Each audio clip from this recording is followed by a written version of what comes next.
The midday sun mercilessly beat down on the dusty streets of Hagadu. Ibrahim Traoré, a 45-year-old prosperous entrepreneur in the cotton industry, was leaving a meeting with foreign investors.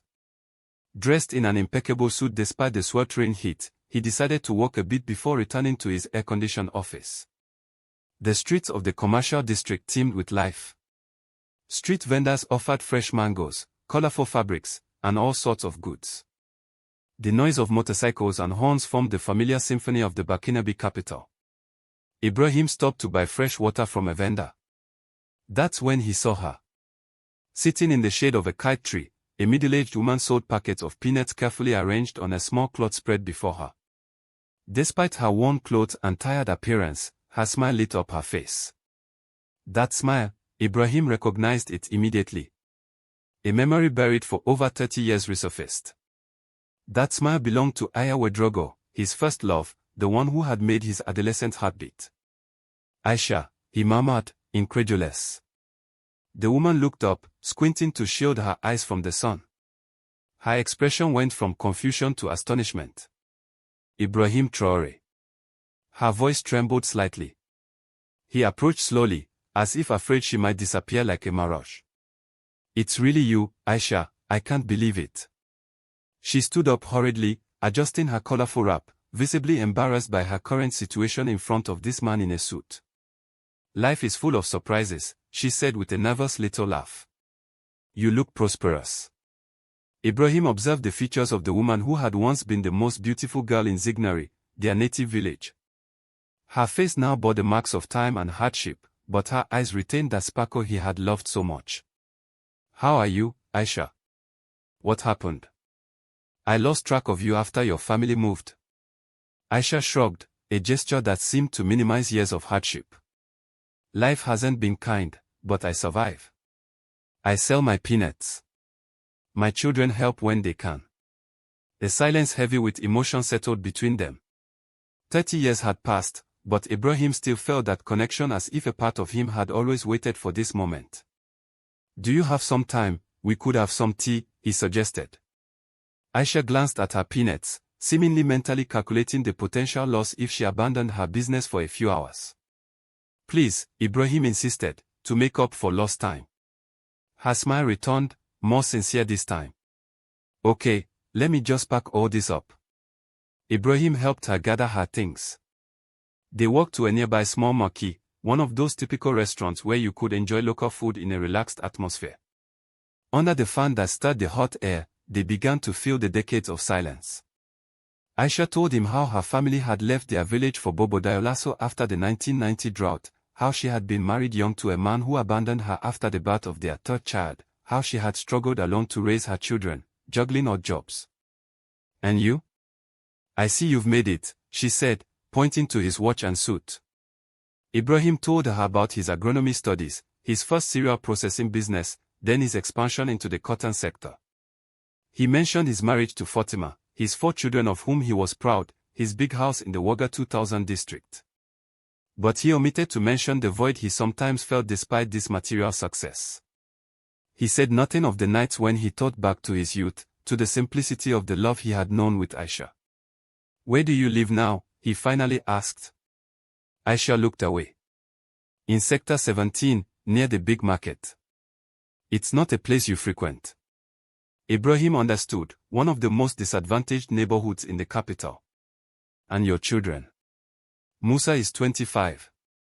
He's a driver when he can find work. Fatu is 22. She's married and has 2 children. And Karim, my youngest, is 18 and trying to finish his studies despite our difficulties. The pride in her voice when she talked about her children touched Ibrahim. Despite her poverty, Aisha retained a dignity and strength that moved him. As he finished their tea, Ibrahim made a decision. He couldn't just find his first love and let her return to her life of misery, not when fortune had smiled on him. Aisha, I want to help you and your children. She shook her head vigorously. I don't ask for charity, Ibrahim. It's not charity, he replied softly. It's a debt I owe to the past, to what we shared. The sun was beginning to set when they exchanged phone numbers. Ibrahim promised to contact her very soon. On the way back to his office, Ibrahim felt an emotion he hadn't felt in a long time, as if an unfinished chapter of his life had suddenly reopened. 3 days after their chance encounter, Ibrahim parked in front of the address Aisha had given him. His luxury SUV stood out in this neighborhood where the narrow streets were not paved. Children played soccer with a patch ball, stopping to watch this obviously wealthy stranger. Ibrahim had traded his suit for a more casual outfit, but his presence did not go unnoticed. He put his hand to the pocket in his jacket, making sure the envelope containing the money he had planned to give Aisha was still there. Aisha's house was a modest brick construction with a shared courtyard where several families coexisted. A woman washed clothes in a large basin while another prepared the traditional millet paste, on a charcoal stove. Aisha appeared at the door, surprised to see him arrive so early. She wore a bright blue wrap and her hair was carefully styled. Ibrahim realized she had made an effort for this visit, which touched him deeply. "Ibrahim, I didn't expect you until tonight. I was able to free up earlier," he replied, shaking her hand, respecting the social conventions that did not allow for more intimate gestures in public. She invited him into her home consisting of a main room that served as both a living room and bedroom, with a small adjoining kitchen. Everything was impeccably tidy despite the cramped space and the simplicity of the furniture. "It's modest," she said with a hint of embarrassment. "But it's our home, it's clean and well kept." "It suits you," Ibrahim replied sincerely. Aisha prepared tea according to tradition in 3 servings, the first bitter like life, the second sweet like love, the third sweet like death. This tea ritual they had shared in their youth revived powerful memories. "Do you remember our walks near the Zignari Dam?" Ibrahim asked as he savored the second glass of tea. Aisha smiled. "How could I forget? You recited poems you composed yourself." "They were terrible." They burst out laughing, momentarily regaining the complicity of their adolescence. "I was certain we would get married one day," Ibrahim confided, suddenly serious. Aisha's smile faded. "Life decided otherwise. After our move, my father arranged my marriage to Amadou. I was barely 17 years old." "Were you happy with him?" She looked away. "Maybe at first. He was hardworking, but after Karim's birth, he started drinking. Then he left with a younger woman to Abidjan. I never heard from him again." Ibrahim felt anger rise within him against this man who had abandoned Aisha and her children. Anger mixed with guilt. Deep down, he wondered what would have happened if he had searched for Aisha more actively after her departure. Their conversation was interrupted by the arrival of Karim, Aisha's youngest son. Tall and thin, the young man wore the worn uniform of the municipal high school. He stopped short when he saw a stranger in their house. "Karim, this is Ibrahim, an old friend from Zignari," Aisha said, visibly moved to see her son and her former lover face to face. The young man politely greeted Ibrahim, but his gaze was mistrustful. He had probably seen too many wealthy men take advantage of the vulnerability of women in his neighborhood. "Pleased to meet you, sir," he said nonetheless with respect. "Your son looks like you," Ibrahim remarked. "He has your eyes." Aisha nodded with pride. "And is brilliant at school, top of his class in mathematics and physics." "Mom exaggerates," Karim protested, embarrassed. "Not at all," Ibrahim intervened. "Your mother has never been one to exaggerate. If she says you're brilliant, then you are." Karim seemed surprised that a stranger could speak about his mother with such familiarity. He gave Aisha a questioning look. "Ibrahim and I were very close once," she explained simply. A heavy silence filled with unspoken words settled. Ibrahim felt it was time to address the real reason for his visit. "Aisha, I would like to help you and your children. It's not out of pity, I want to make that clear. It's, let's say, my way of thanking fate for bringing you back into my life." He took the envelope out of his jacket and placed it on the small table. "There's enough to help you for a few months, time for us to find a more lasting solution." Aisha looked at the envelope without touching it. "Ibrahim, Mom doesn't need your charity," Karim interrupted, his fist clenched. "Karim," his mother reprimanded. "No, Mom, I see what's happening. This rich man thinks he can buy. That's enough. Aisha's voice cracked like a whip. Karim. Ibrahim is a friend who wants to help us. You don't know our story. The young man lowered his head, but his posture remained tense. Ibrahim understood. At his age, he would probably have reacted the same way. Karim, I understand your mistrust, he said softly. But I propose a deal. I need an assistant to help me sort documents at my office on the weekend. The position is paid. Are you interested? The young man looked up, surprised by this unexpected proposal. You don't have to accept right away, Ibrahim added. Think about it. Aisha thanked Ibrahim with gratitude. He wasn't just trying to give money, but also to preserve the dignity of her family. After Karim left, who had mumbled an excuse to go study at a friend's house, Aisha and Ibrahim could talk more freely. You don't have to do all this, she said, pointing to the envelope she still hadn't touched. I know, but I want to, Ibrahim replied. But I understand that it's hard to accept. She sighed. Life has taught me to be wary of gifts. Nothing is free, Ibrahim. He took her hand in his, an intimate gesture he wouldn't have dared to make in the presence of others. Aisha, I give you my word that my intentions are sincere. I ask for nothing in return. Consider this as a restitution of what destiny has unfairly taken from you. Finally, she accepted the envelope, her eyes shining with contained tears. Thank you, she murmured. Not just for this, but for not forgetting me despite all these years. Before leaving, Ibrahim asked her, would you like to visit my company tomorrow? I would like to show you what I do. She nodded, touched by this invitation, which meant that he was not ashamed to present her in his world. That evening, returning home to his spacious villa in Wagga 2000, Ibrahim became aware of the stark contrast between his life and Aisha's. Destiny had been generous to him, cruel to her. But perhaps it was not too late to rebalance the scales a little. A week had passed since Ibrahim's visit to Aisha. During that time, he had taken Aisha to visit his company, an impressive complex on the outskirts of Ouagadougou where dozens of employees worked on the processing and export of Burkinabe cotton. Aisha had marveled at the modern machines, the air-conditioned offices, the trucks loaded with white bales ready to leave for the ports of Ghana and Côte d'Ivoire. She had seen the respect with which the employees addressed Ibrahim, not out of fear, but out of genuine esteem. You have built something important, she had said admiringly. This simple compliment had touched him more deeply than all the praises from economic journals that regularly called him an African success story. Today, Ibrahim had invited Aisha to lunch at a quiet restaurant in the city center. He had an important proposal to make to her. I found an apartment in the Zone du Bois neighborhood, he announced after they had ordered. 3 bedrooms, equipped kitchen, in a secure building. It's yours if you want it. Aisha abruptly put down her glass of water. Ibrahim, it's too much, I can't accept. It's not a gift, Aisha, it's an investment. The apartment remains in my name, but you can live there as long as you wish. But why? Why are you doing all this? Ibrahim took a deep breath. He had rehearsed this conversation in his head dozens of times.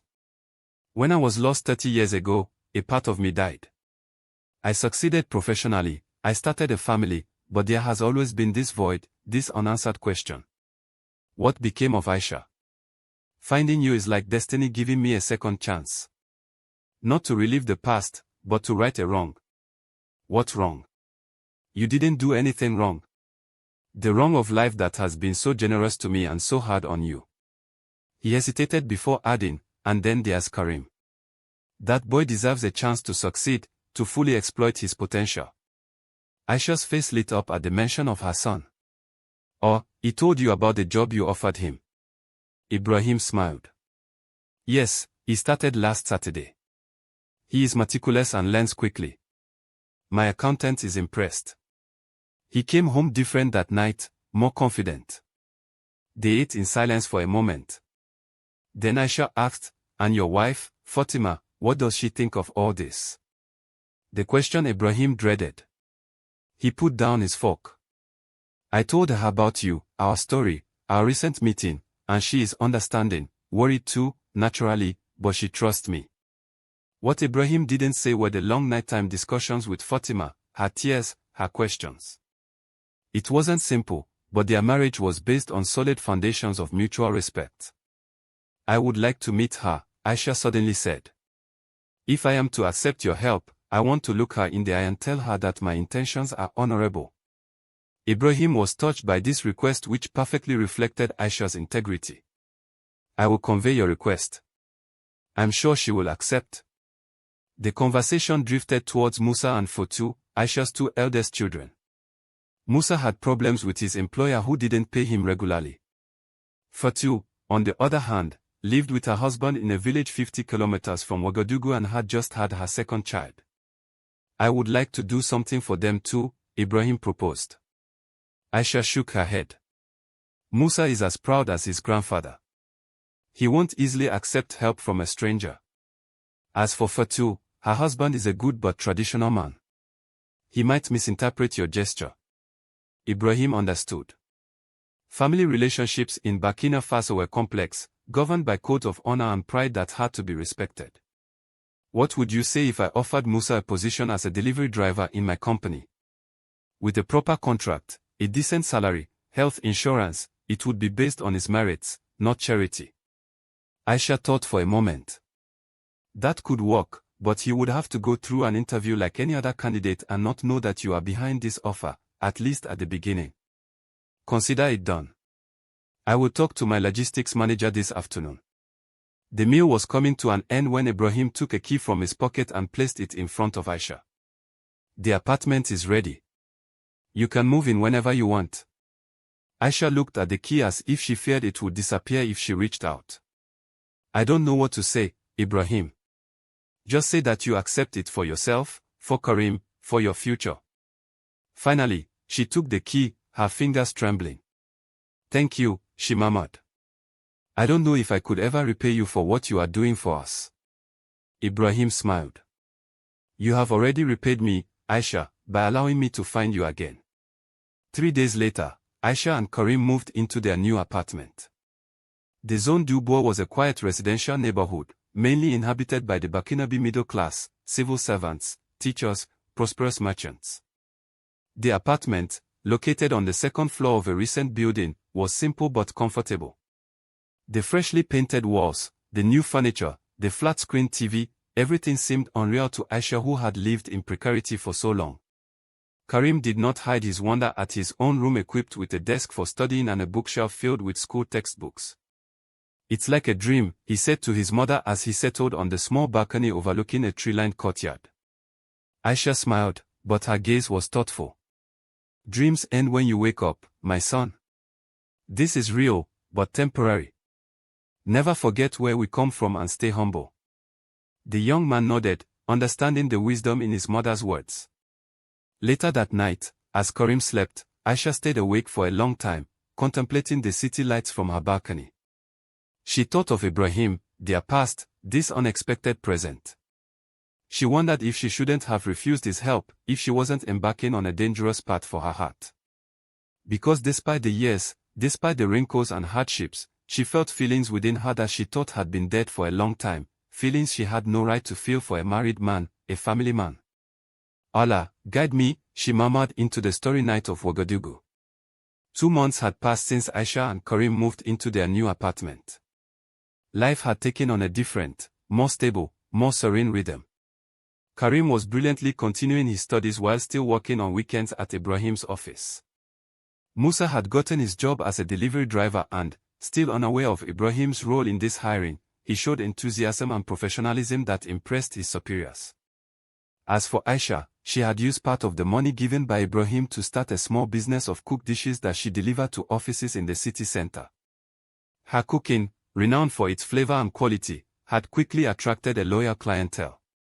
That September morning, as the rainy season was coming to an end, Aisha received a call from Ibrahim. Hello Aisha, I hope I'm not disturbing you.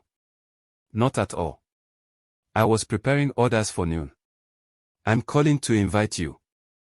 My wife Fatima is organizing a dinner at home on Saturday evening. She would like to meet you. A silence. Aisha felt her heart race. Are you still there? Ibrahim asked. Yes, sorry. I was surprised. Are you sure this is a good idea? It's Fatima who insists. She says it's time you met. There will be other guests, Ibrahim added as if he had sensed her discomfort. Colleagues, friends. It's not an intimate dinner. Okay, she finally accepted. What time should I come? I can send a car to pick you up around 7 p.m. if that suits you. That won't be necessary. I'll take a taxi. As you wish. See you on Saturday, then. After hanging up, Aisha remained motionless in her kitchen for a long time, her hands trembling. She was going to meet Fatima, the woman who had shared Ibrahim's life for 20 years. A wave of contradictory feelings overwhelmed her, curiosity, apprehension, and that hint of jealousy she tried to ignore. Saturday arrived too quickly. Aisha spent hours choosing her outfit, finally opting for a wax ensemble with a sober but elegant pattern that she had made herself. She tied a matching scarf on her hair and applied light makeup, something she rarely did. The taxi dropped her off in front of an imposing villa in the Wagga 2000 neighborhood. A uniformed guard opened the gate, revealing a perfectly maintained garden where lanterns lit paved paths. Ibrahim was waiting on the porch, visibly relieved to see her arrive. You came, he simply said as he welcomed her. I gave my word, she replied with a slight smile. He guided her through the spacious living room where about 20 guests were chatting in small groups, glasses in hand. Aisha immediately noticed the curious looks directed at her. Fatima is in the kitchen. She's supervising the final preparations, Ibrahim explained. I'll introduce you to a few people in the meantime. He led her to an older couple. He, a European with graying hair. She, a Burkinabe with a distinguished appearance. Jean-Pierre, Mariam, I'd like you to meet Aisha, a very dear childhood friend. Pleased to meet you, Mariam said, warmly shaking Aisha's hand. Ibrahim has told us a lot about you. Oh well, I hope, Aisha replied, a little tense. In glowing terms, Jean-Pierre assured with a pronounced French accent. It's rare to see Ibrahim so enthusiastic. The conversation drifted to childhood memories that Ibrahim shared with Aisha, village anecdotes, lost traditions. Aisha gradually relaxed, surprised to see how much Ibrahim had talked about her to his friends. Oh, here's Fatima, Ibrahim suddenly announced. Aisha turned around and saw an elegant woman approaching. Tall, slim, her face framed by a sophisticated scarf, Fatima exuded a quiet confidence. Her eyes, lively and intelligent, immediately settled on Aisha. So, you're the famous Aisha, she said, extending her hand. I'm delighted to meet you. She shook Fatima's hand, trying to hide her apprehension. She had imagined a cold, distrustful woman, perhaps even hostile. But Fatima's smile seemed sincere. The pleasure is mutual, madam. Your home is magnificent. Please, call me Fatima. I insist. Ibrahim has told me so much about you that I feel like I already know you. Ibrahim seemed relieved to see this first meeting go smoothly. I checked that everything is ready for dinner, he said, slipping away and deliberately leaving the two women alone. An awkward silence settled in. Fatima broke it first. Ibrahim told me about your son Karim. He seems very gifted. He works hard, Aisha replied, grateful for this neutral topic. Thanks to Ibrahim's help, he can now focus on his studies without worrying about our livelihood. Fatima observed Aisha carefully. Come, let's walk a bit in the garden. It's stifling inside. The two women went out onto the terrace that overlooked a lush garden where mango trees cast their shadows under the soft lighting of the outdoor lamps. I won't beat around the bush, Aisha, Fatima began once they were alone. When Ibrahim told me about you, I was afraid. Afraid that he might revive old feelings. Afraid that he might compare our life to what could have been with you. Aisha lowered her eyes, embarrassed by this frankness. But then, Fatima continued, I saw how he talked about your situation, your courage in the face of hardship. I understood that it wasn't the past he was trying to reclaim, but an injustice he wanted to right. I never intended to disrupt your home, Aisha assured sincerely. If I had known that my presence could cause problems, I would never have. No, Fatima interrupted gently. You did nothing wrong, and neither did Ibrahim. In 20 years of marriage, I have never doubted his integrity. He is like that. When he believes in something, when he wants to help, nothing can stop him. A server passed with a tray of drinks. Fatima took 2 glasses of bisap juice and handed one to Aisha. I have a proposal for you, she said after taking a sip. I teach at the Ouagadougou Business School. We are looking for someone to manage the cafeteria. Your dishes have an excellent reputation. Aisha looked at her in surprise. You're offering me a job? A partnership rather. The school would provide the space and equipment, you would bring your culinary expertise and management. The profits would be shared. But why? You don't even know me. Let's say it's my way of contributing to what Ibrahim is doing. Not out of charity, but in recognition of your worth. Aisha felt tears well up in her eyes. Fatima's attitude was so unexpected, so generous. I don't know what to say. Don't say anything for now. Think about it. We'll talk about it later. They returned to the house where the guests were taking their seats around the large table set in the dining room. Ibrahim welcomed them with a questioning look to which Fatima responded with a reassuring smile. The dinner was lively, filled with conversations about politics, economics, and culture. Aisha, initially reserved, found herself actively participating, sharing her observations on the daily life of ordinary Barkinabé. A perspective that many of the guests, from privileged backgrounds, found refreshing. Towards the end of the meal, Fatima raised her glass to get everyone's attention. Dear friends, I have an announcement to make.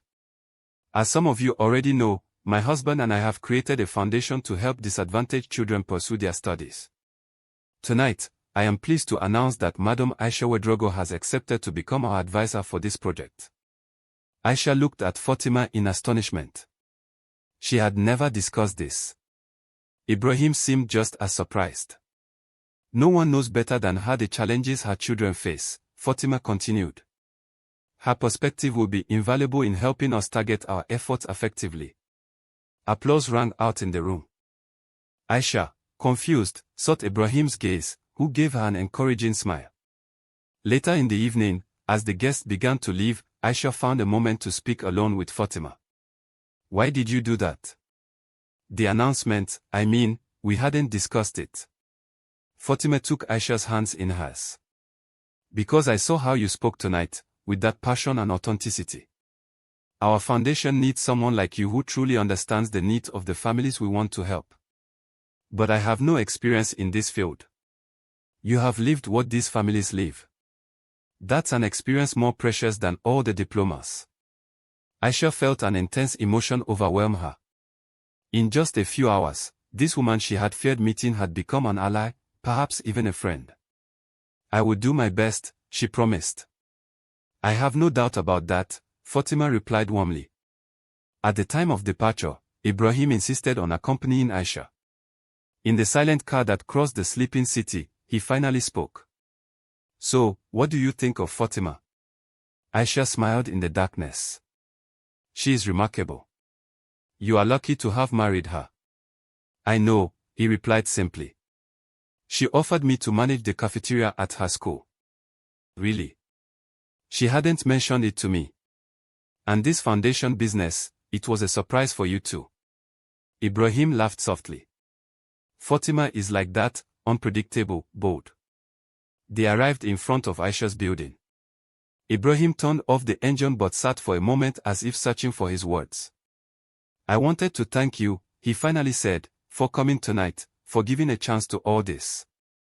It's I who should thank you, Ibrahim, for everything you have done for me, for my children. You know, he continued, looking straight ahead, all these years, I often wondered what would have happened if we hadn't been separated, if we had married as we dreamed as teenagers. Aisha felt her heart tighten. There's no point in dwelling on the past. No, that's not what I mean. He turned to her. What I mean is that maybe destiny knew what it was doing. Maybe our paths had to separate to better come together today, in a different way. As friends, Aisha said softly. As family, Ibrahim corrected, a chosen family, not bound by blood or marriage, but by something deeper, by a shared history, interrupted then resumed. Aisha felt tears flow down her cheeks. She made no attempt to hide them. Thank you, she murmured. Thank you for finding me. Ibrahim took her hand and gently squeezed it. They say that the important people in our lives never really leave us. They sometimes drift away, but their trace remains in our hearts.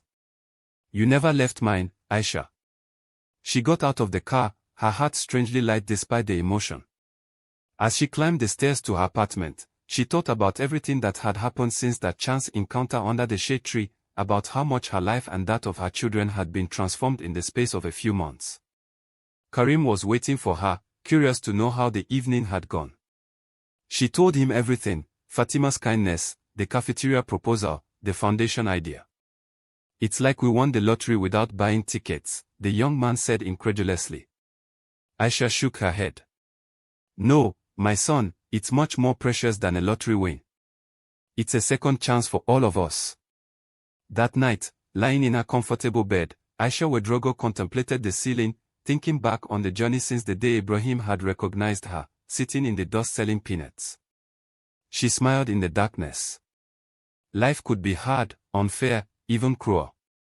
But sometimes, rarely, it offered moments of pure grace, moments where the past and present came together to open a future one would never have dared to imagine.